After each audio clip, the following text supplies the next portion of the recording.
Hello, friends, and welcome back to r/IDontWorkHereLady, and I hope you're ready for 3 fine stories. And the first of them, entitled woman demands I fire an employee. This story takes place roughly 2 years ago at a local grocery store chain. Let's call it Crowmart. I did work at Crowmart at this time, but at a completely different location. Also, I didn't drive at this time due to medical reasons. As well, in case any content creators stumble upon this, I've already censored it for y'all. Cast are as follows. Me, 19-year-old tired shopper, blasting MCR on headphones. Mom, my mother, doesn't talk much either. EW, just picture your not-so-friendly neighborhood Karen. NC is nice customer. E is employee who deserves a raise. And M is manager, who doesn't talk much. After finishing up with a long tech rehearsal for an upcoming musical I was part of, my mom picked me up to go straight home. Alas, that's not what happened. Halfway there, she tells me that we needed to run by Crowmart. Upon arrival, I was ready to get out of there, so I suggested we split up to cover more ground. Since I've gone to this location as long as I could remember, I knew exactly where everything was, which is when NC approached me. NC, tapping me on the shoulder. Me, removing headphones. Yes, ma'am. NC, would you mind telling me where the insert name of item that I don't remember here is located? Me, sure, it's on aisle 12. NC, thank you very much. She proceeded to walk away. So I went ahead and started playing my music again, and as I looked around, I saw EW talking to E with what seemed to be an angry manner. As soon as I saw her point in my general direction, I looked away and went about my shopping. That's when she struck. Excuse me, manager, you over there. Me, knowing it's impossible that she's talking to me since I'm not a manager. That's when I felt a tug on my shoulder, and as I turned around, I saw a very angry EW in my face. Me, taking out earbuds. Ma'am, please don't touch me. EW, I do what I want. I'm a flipping paying customer. Me, taking a step back. Cool. So am I. EW, no, you're not. You work here. I know it. E, ma'am, I'm trying to tell you he doesn't work here. EW, yes, he does. Only reason you're saying otherwise is because he's your manager. Now, at this time, I was a 5'5" teenager wearing a red button-up shirt, black tie, reddish jeans, nothing close to Crowmart attire. Me, again, I don't work here. EW, shut up. Just shut up. You work here. I saw you helping out another person. I know you're his manager, and I want him fired this instant for not getting my candles. If you don't, I'll have your job too. Me, knowing this isn't going anywhere, I decided to have some fun. All right, E, she caught us. I'm only pretending not to be your manager to upset you. Now, what's the problem? EW, finally, this idiot keeps telling me that you're out of candles I like and there's none in the back. Me, well, I guess we're out. EW, no, you're not. I know it. Me, you're right. We're lying again. E, you're fired. Go get someone higher up than me because I'm fired too. E, who's been silent up to this point, catches on and goes to get the manager. EW, well, before you're fired, you need to get me that candle.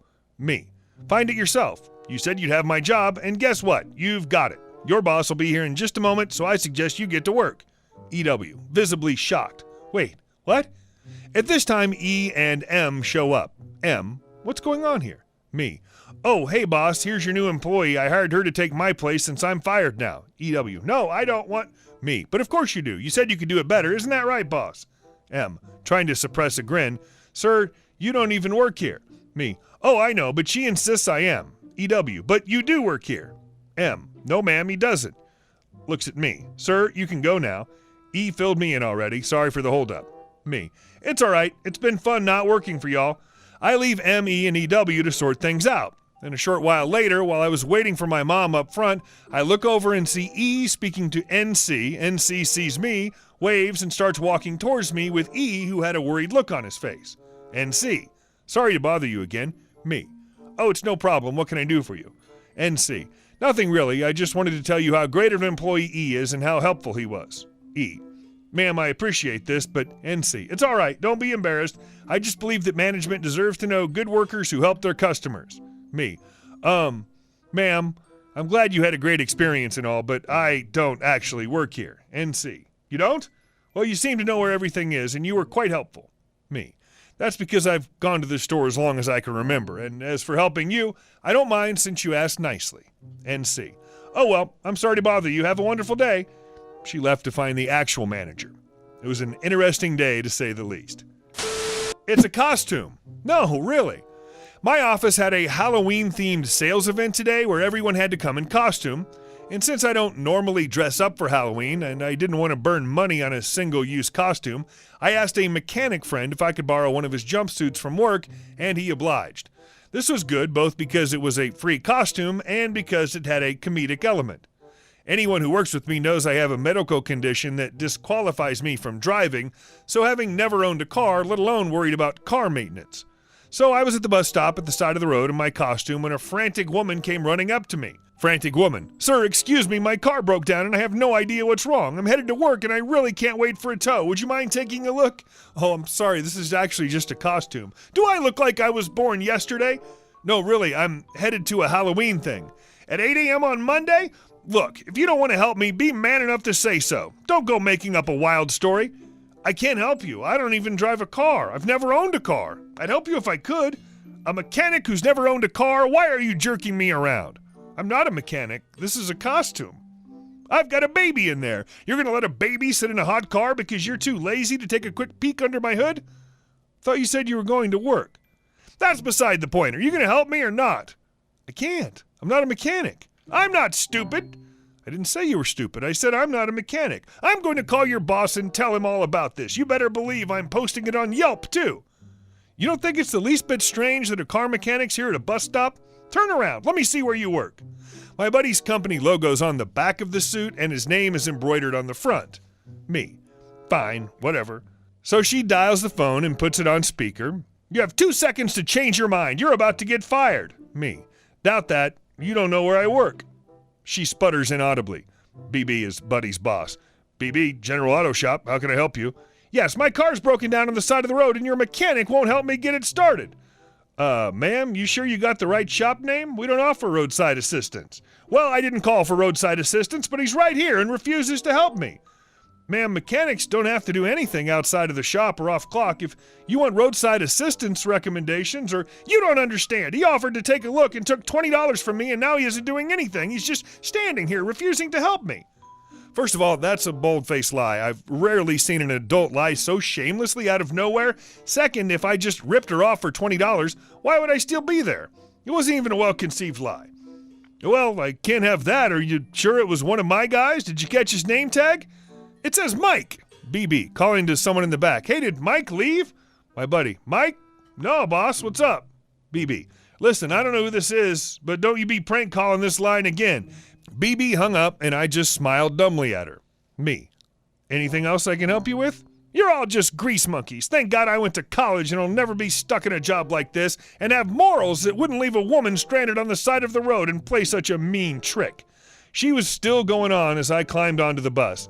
I then called the shop to explain once I got on the bus, and we all had a good laugh, and my friend said I should post it on here. So here I am. I don't usually use Reddit, so sorry for anything that's out of place or incorrect. Lady tries to get cleaner fired for not giving her free money. Hey Reddit, I'll just say the normal stuff now. I'm on mobile and this is my first time posting instead of lurking, so alright, let's get on with the story. This happened a while back. I don't remember the specific date, but it's still hilarious to me. Some backstory. I work for a family business as a cleaner. Obvious from the title, I clean stuff like banks, fire damage, houses, flood damage. This night I was cleaning a bank. I do this every day, daily. Also, I'm 13 years old, but puberty hit me like a truck, so I'm on the heavier and tall side, so people assume I'm 16, 17, or 18, so I guess I could see why she thought I worked there. I've had a fair share of people not knowing that I don't work for the bank, but they were usually polite, but none were like this Karen. So I was vacuuming the drive-thru area at the time of the occurrence, playing music because it helps me get through the work. The drive-thru leads to a one-way, so you can see people coming up. I naturally assumed they're going to go the one way, so I just glanced at her for a second, then realized she was waiting and trying to get my attention. Luckily, I know how those microphones work. It was just literally an on-off switch. I'm a genius, I know. So I turned it on and asked how I could help her. She was right next to the glass, and she was loud and proud, so I could hear her very clearly. The following conversation goes like this. M is me, K is Karen. Me. Hey, what can I help you with? Karen. I'm here to deposit a check. Low-key, don't know anything about banking, plus it was a while ago, so I forgot exactly why she was there. Oh, ma'am, I don't work for the bank, I'm just a cleaner. Well, I don't care what your job title is, just do your job. Me. I am doing my job. Cleaning. Karen. Ugh, you people are so annoying. Ma'am, if you don't believe me that I don't work here and I'm just a cleaner, please walk up to where it shows what times the actual bank is open. The bank was closed, obviously. No, I will not go until you give me my money. Look, there's an ATM around back of here. If you go over there, it can help you. I shouldn't even be here. I deserve free money for dealing with your dumb butt. So you want a cleaner to give you free money for them doing their job? Good logic. That's it. I'm calling your employer. Me. All right, feel free to call my phone or my dad's. Either one works. It's a family business. That's why I said that. I'm done with your bullcrap. I'm coming inside. At this point, I was scared to high heaven. I forgot whether or not I'd locked the door, so I ran as fast as I could to the door. Thank God she was slow. She then proceeded to try to bang on the glass when I told her I wasn't letting her in. The times they're open and closed are to the left of the door, and she looks at the times, and that's when I see her face change. Karen. Oh. Without making a sound, she proceeds to walk back to her car and go off on the one-way. That was probably the best time, even till now, that I've ever had cleaning at the bank.